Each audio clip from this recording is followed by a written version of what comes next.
आसंता 14 तारिख डिसेम्बर 14 तारिख 21 तारिख पर्यंत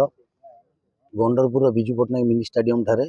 सर्वभारतीय गंडरपुर कप फुटबॉल टूर्नामेंट आरंभ होगा जाउची।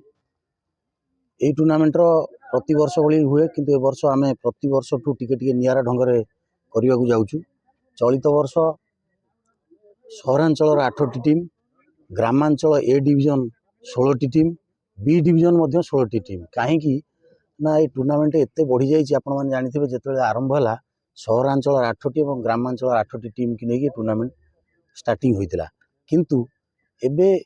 फुटबॉल गोटे महाकुंभ बोली गोटे मिनी वर्ल्ड कप बोली गंडरपुर सर्वभारतीय फुटबॉल टूर्नामेंट को समस्ते आशा कर जार परिणाम आपन देखुंत टीम बढ़ी बढ़ी आज 40टा टीम रे टूर्नामेंट होची। आमे बाध्य होई ताकू 3 भाग विभक्त करिचु। गोटे सहरांचल रे 8टी, ग्रामांचल ए डिविजन 16टी, बी डिविजन 16टी। विशेष महत्व है प्रथम आम देखिए वर्ष जो कहली नूतन जिनसटा आमर प्रति वर्ष आम ग्रामांचल ए डिविजन रे गोटे मैन ऑफ द टूर्नामेंट को गत थर बुलेट बाइक देइतिलु। चलित वर्ष आम सेटा को चिंता करी ग्राम कमिटी एवं आम क्लब समस्त सदस्य माने चिंता करछंती पल्सर T20 गाड़ी 3टी आम आनीचु। सहरांचल जे मैन ऑफ द टूर्नामेंट हम ताकू गोटे पल्सर T20 गाड़ी दिया जिवो एवं ग्रामांचल ए डिविजन पल्सर T20 दिया जिवो एवं ग्रामांचल बी डिविजन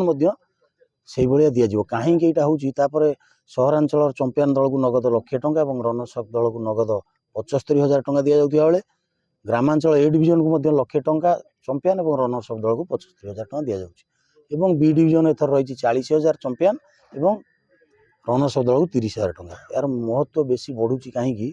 आपने देखुए टूर्नामेंट गोटा एत आपण मान द्वारा बढ़ी आपण मान मीडिया भाई मान द्वारा भल पाइबा सहयोग आज सारा ओडिशा रे नु आमे फिफारू ऑल इंडिया परमिशन आणुचु ऑल इंडिया परमिशन आणुचु एवं खास करी जो दर्शक दरबार फुटबॉल लभर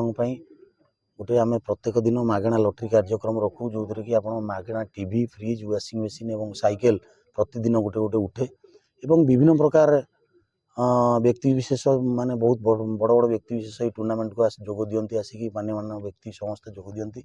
सबुठ बड़ कथा है आम गंडरपुर ग्राम कमिटीर सहयोग भाईचारा आउरी फुटबॉल को गोटे 8 दिन गोटे माहौल ये गोटे फुटबॉल महाकुंभ एवं माने गोटे फुटबॉल गोटे गोटे माहौल एमती या हुए देखिए प्रत्येक दिन 10,000 20,000 लोक हुए लास्ट दिन गत थर 40,000 ऊर्ध्व दर्शक होते तेणु जहाँ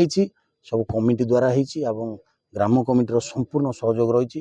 आम क्लब प्रत्येक मेम्बर माने देखु आगुरी 15 दिन आगुरी केते परिश्रम करी टूर्नामेंट को आगे नहीं आपण द्वारा मु अनुरोध करूँ सब दर्शक मानू जे आसंता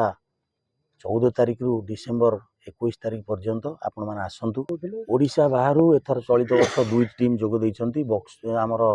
बिहार गोटा C1 बिहार गोटा टीम अच्छी आउ कोलाघाट कलिकता 2टी दल ओडिशा बाहर जॉइन कर ओडिशार जो बछा बछा दल 8टी अच्छी 6टी सी हेले आमर सनराइज क्लब कटक एवं आपण समलेश्वरी आम सूरज FC आसुची फुलवाणी आमर ओडिशा पुलिस दल एवं आमर प्रत्येक भल भल टीम ओडिशार बछा बछा 6टी और ओडिशा बाहर 2टी टीम।